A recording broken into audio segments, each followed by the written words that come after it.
God damn it. Ave Satanis, Ave Lucifera, Ave Lord Belial, Ave Lord Leviathan, Ave Beautiful Queen Lilith, Ave Lord Beelzebub, Ave King Pazuzu, Ave Beautiful Queen Tiamat, Ave Beautiful Queen Lilith, the true mother of all demons, and the true queen of the night.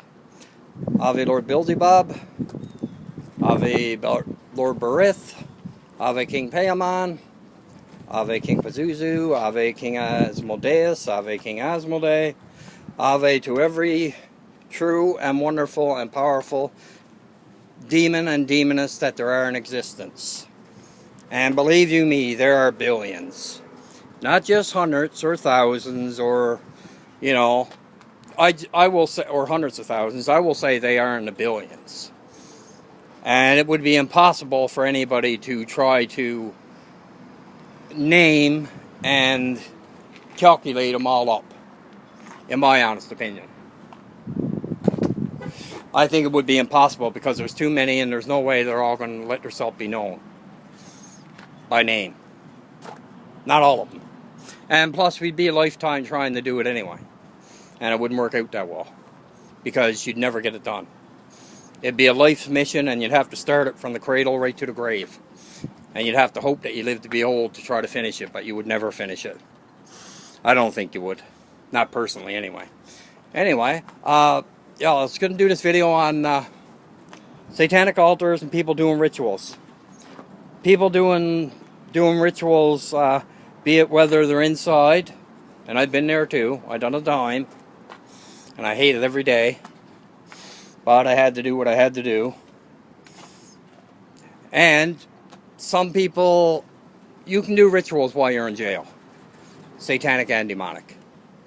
You mightn't be able to have a flame, okay? I just gotta get a drop of Pepsi. My throat gets dry pretty easy. You know, be it through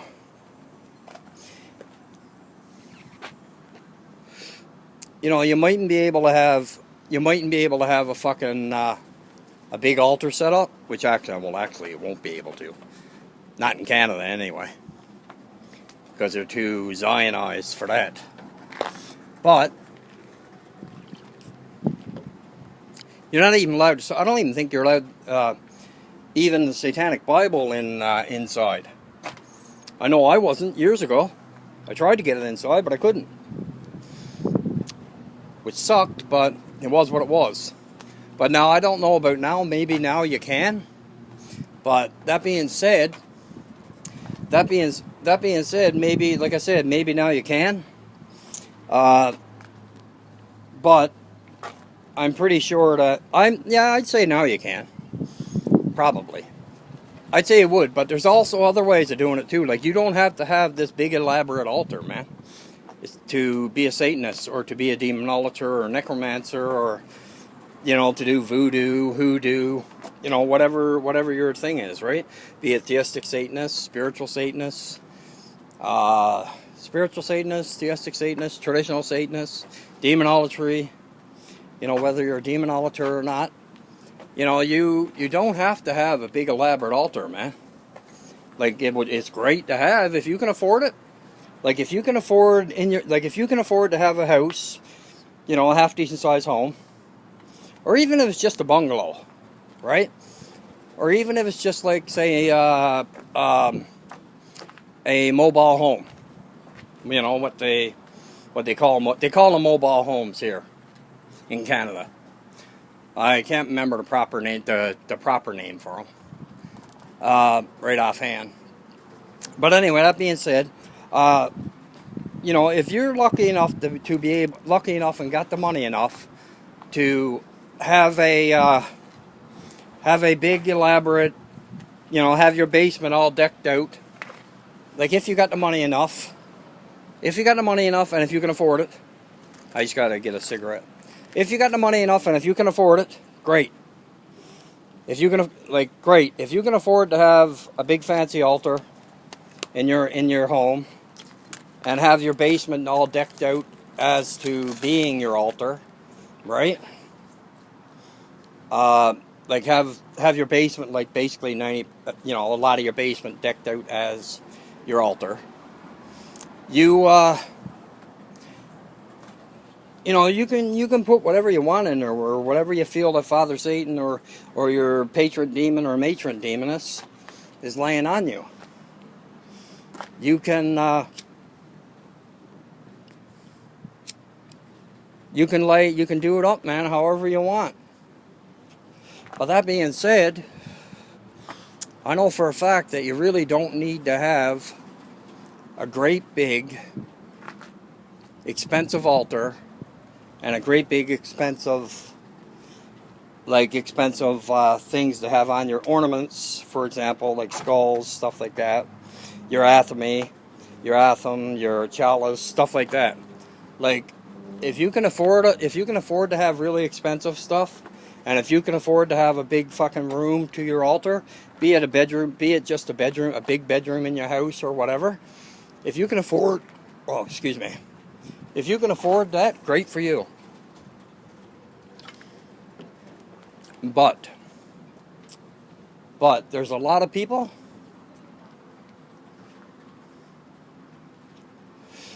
that cannot afford it. Okay? There's a lot of people that cannot afford to have like, say, $100, $150 chalice. Like, come on. Like, if you can afford it, great. More power to you, man. But if you can't afford it, and all you can afford is to have the basics, like your candles, your little candle holders, your little desk or table, or whatever you use for your altar, have your Baphomet statue, have your little Baphomet statue, have your athame or knife or sword or dagger or whatever you want to call it. Like, if you can afford to have all that stuff really expensive, goody for you. Like, and I'm not joking, I'm being honest. Like, seriously, I'm good for you. But I know for a fact I can't, and I know a lot of other people who can't. But that does not mean at all that Father Satan is not with me or with people that can't afford to have all kinds of real expensive altar stuff. I know that for a fact. And if you can't afford it, and if all you can afford, man, is a tea light, and I'm not joking, I'm being serious, okay? Because when I do my videos, alright, I don't joke around with them. I'm 100% dead serious. Every video I do with 100% honesty on my part. And if I don't know something, or if I say something that is not correct, and if somebody corrects me on it, great. I'm glad they did. If somebody corrects me on it, I'm glad that they did. Because obviously I didn't know. Or if obviously I wasn't completely sure about whatever it was.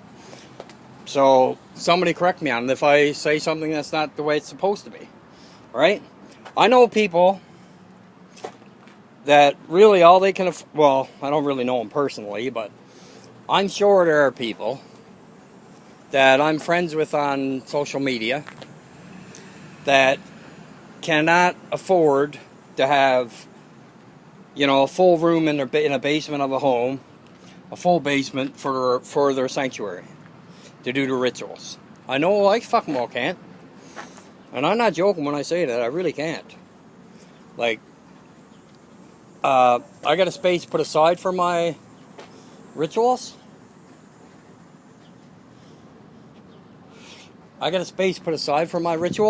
And in saying that, it's my little altar.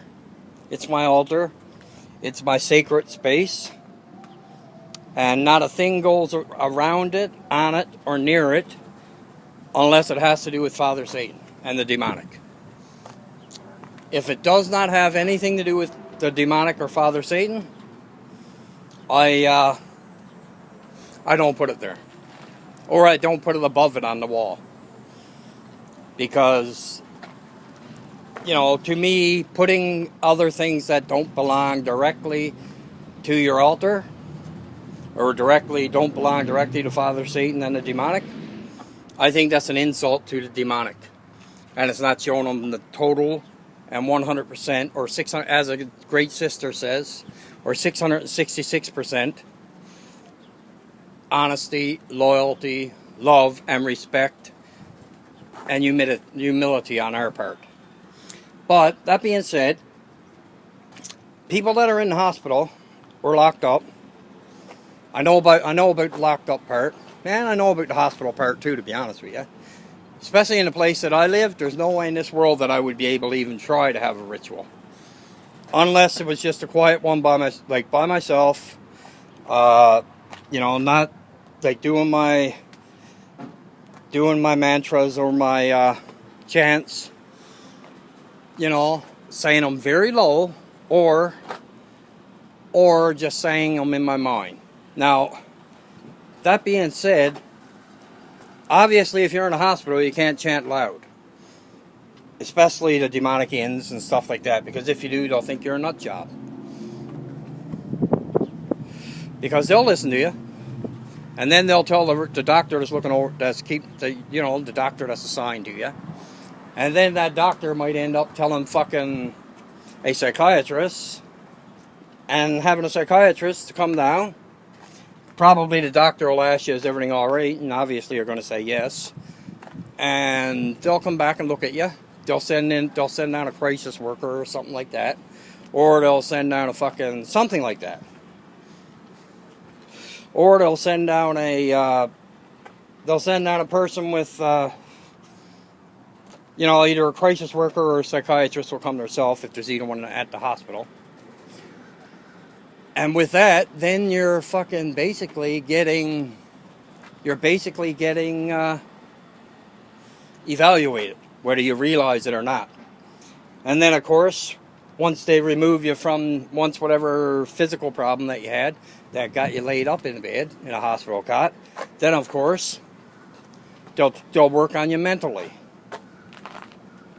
They'll work on the psychological part, because they'll say, well, you're talking to yourself, or you're talking and answering yourself and all this. So they'll probably say you probably got schizophrenia.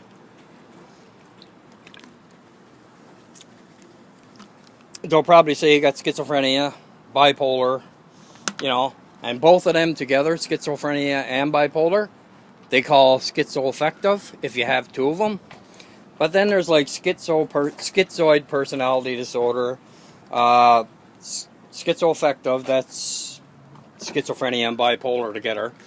Then with bipolar, then you got bipolar 1, bipolar 2, then you got, there's a billion different, anxiety disorders. Oh man, every day they're coming up with new names for new things. No question about that. And that being said, if you're in the hospital, say, because I've been there on my back, especially after I had my spinal surgery. That one was a real rough one. They put fucking 8 screws. They put 8 screws and bolts in my back, down between elk to an end. They put 8 screws. No, they put 8 rods. 8 screws. No, they put 6 rods, 8 screws, 3 plates. No, 4 plates. 4 plates, yeah. 4 plates. And fucking all kinds of other shit down in L5 because I had a broken back. Like, I knew my back was bad, but I was just like taking Tylenol, regular Tylenol 3s for it. They're not regular, because you do have to get a prescription for them. And then it started getting worse and worse and worse, and eventually I got the doctor to send me for x-rays, and then I had to see a specialist, and I had to see a neurosurgeon and all that, and MRIs and CAT scans and all that crap. And then Buddy tells me that I got a broken back. Apparently L5 had a split in it. And I thought he was joking when he said it, and this is the neurosurgeon. at Sunnybrook Hospital in Toronto, Canada. Toronto, Ontario, Canada. I thought that he was joking when he said it. But he showed me on my MRI the split that I had in L5. L5 was split right in two. And I got no idea how it happened. No clue, unless it happened doing martial arts or doing MMA. That's the only thing I can think of. But anyway, they done whatever they could to fix that. And that being said, back to the altars. Because, you know, I'm sure nobody really cares about my back or not. Maybe a few, but they're pretty slim. Anyway, yeah, I don't even think you can take a satanic... I don't even think they'll allow you to... If you're inside doing time, and somebody sent you a satanic Bible, be it a friend, family member, whatever, I'm willing to bet that they would not let you have it inside. Now, I don't know about now. They might now in Canada, but I know years ago they won't. And I know for a fact that they won't let you take even the Satanic Bible when all it talks about is fucking, all it does, you know, is atheist, basically, right? In my honest opinion. Okay? And all they talk about is, you know, they won't let you, on a psych ward, they won't let you take it with you. They will not let you take... If you're a Satanist, be it your, you know, I don't consider Church of Satan, they're not even Satanists in my opinion. I've always said this and I always will. They're not Satanists, they're just atheists. And the same thing with the Temple of Satan. They're not Satanists, they're just atheists, in my honest opinion. And that being said, S. Connolly has a little booklet out that I don't think she has it for sale. Like, I don't think she put it in, like, production for sale. I think she just kept it as a PDF file. You know, and if you're a good boy inside, you're allowed at computers. Obviously, everything's monitorized and all this stuff by the ones inside, the guards and all that. But, that being said, they also, you can download PDF files from S. Connolly that will help you out while you're inside. Like to do, like they say, it just tells you little simple ways that you can practice your Satanism inside. Like, it really does, I'm not joking. Like, you know, S. Connolly, it's nice of her to do that, but personally I wouldn't, you know.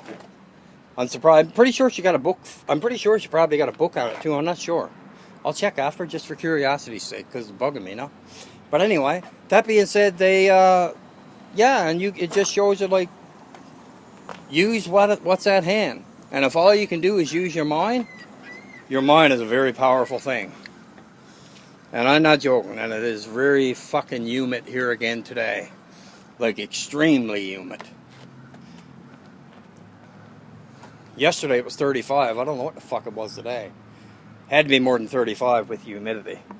But anyway, that being said, humidity aside, yeah, you can, if you're inside and you can get out a computer, which I'm sure you can if you're a good boy inside, you can print out, it's like 30 pages of it. I think it's 33 pages, to be honest with you. I think, I could be wrong. And it just gives you the skinny on how to practice, like ways that you can practice inside if you're locked up or whatever, right? And with that, you can do like a lot of things. You know, if you're inside, like, you know, you don't have obviously you're not going to have big fucking 8 or 10 candles set up, or 5 or 6 candles set up, or even one, and you're not going to have, you know, a big altar or anything like that, but the majority of it is done by your mind. Because, like I said a minute ago, or a couple minutes ago, your mind is a very powerful thing, man. Extremely powerful. And they say you only use, like, they say us as humans only use like 10% of our brain. Well, why the fuck do we have why do we have the other 90% if we don't use it? Or if we can't use it or whatever. But that's where digging deep into your brain and doing meditation, doing all that stuff, mantras and all that stuff, That's where that stuff comes to play and opens up doors. And not just to your brain either. Opens up doors to Father Satan, King Lucifer, and all the demonic if done correctly. But anyway, yeah, there's a book, there's PDF files that you can print out and use them inside if you're inside. Or if you're in the hospital, say. Right? If you're in the hospital, it's easier for a family member or a family member, if you can trust your family members, that is. Especially if you're a true Satanist. A true sinister Satanist, not just a bullshitter. Not a keyboard Satanist, not one's like, you know, not one of them fucking morons that pretend that they're something and they're not. You know, basically a fake, a phony, keyboard Satanist. Morons, in other words.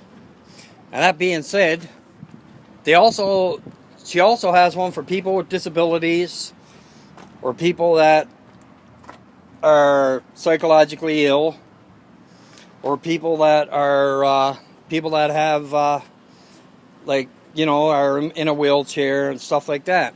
It's basically stuff that everybody knows, that normal people know. Anyway, I'll do another video on that because this one's getting kind of long. I didn't know it was getting so long. I'll do another video on that in a second.